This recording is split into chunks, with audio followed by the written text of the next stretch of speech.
everyone, while we're gathered here together in Paris, there's another major meeting going on right now today in New York.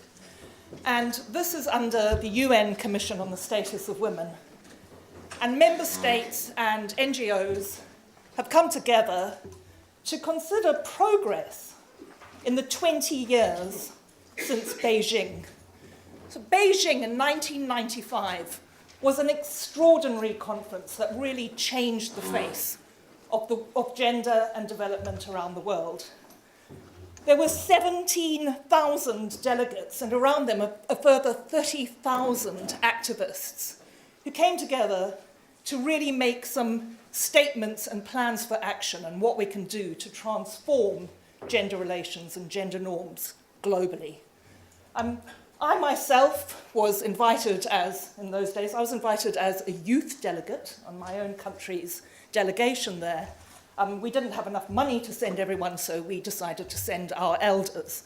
And what I understood, it was a cauldron of creativity and ambition. And they came up with wonderful ideas, strategies, realism, and a powerful agenda for change. The Zimbabwean delegation who came back was so excited and really had a mission. So what are they doing now? It's 20 years later, and they're reviewing what's happened. And basically, I put this to you because then I was proposed as a youth delegate. Now I've got grey hair and poor eyesight. I'm not interested anymore about problem analysis and thinking about what we might do. I'm interested in actually doing it and measuring how we're doing.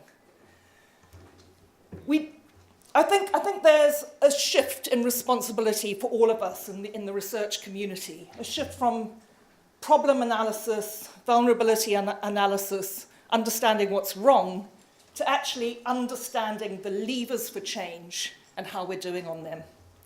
I mean, activism, 30,000 activists. We don't often hear this word activism in our research community. But we need to understand it, we need to be supporting it, we need to be generating it as a research community. Empowerment comes from within communities, within societies, and within families. And this is what we need to be supporting, this momentum for change. So as researchers, we should be looking at who, what, and where are these drivers of change. What are they doing well? What are their success factors? How can it be brought to scale? What actually works to shift gender norms? What works to shift gender values? What can we do to help that momentum? Now that's in the world of gender and change, and we know that this is a massively important agenda, not just for women, but for society as a whole. And interestingly, we've had the same call around climate change this week. Many of us have been together at the conference, the science conference on climate smart agriculture.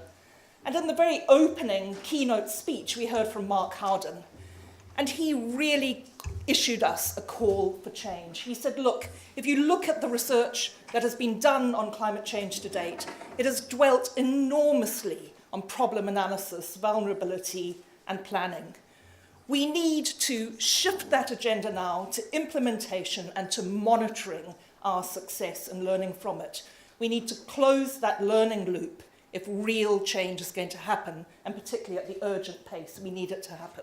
He's really calling for a major shift in our thinking. So we might ask ourselves, what does climate change mean for gender equity? Is it just simply climate change makes gender equity a bit more urgent? Or is it really a game changer? And conversely, does gender equity actually change the game for the actions that we need to take on climate change? How would that game be changed, and what's our evidence for that? Now, this isn't just an academic question. This year, the UNFCCC is calling on all of us, on member states, parties, and on observers, to bring in ideas. They're asking for submissions, dialogue, ideas on what does gender-smart climate policy look like. Our chance is right now to give them some really strong messages on what to do, what works, and why it works. So, With that, I would like to ask the two moderators from each of the group just to come up and draw from their sessions.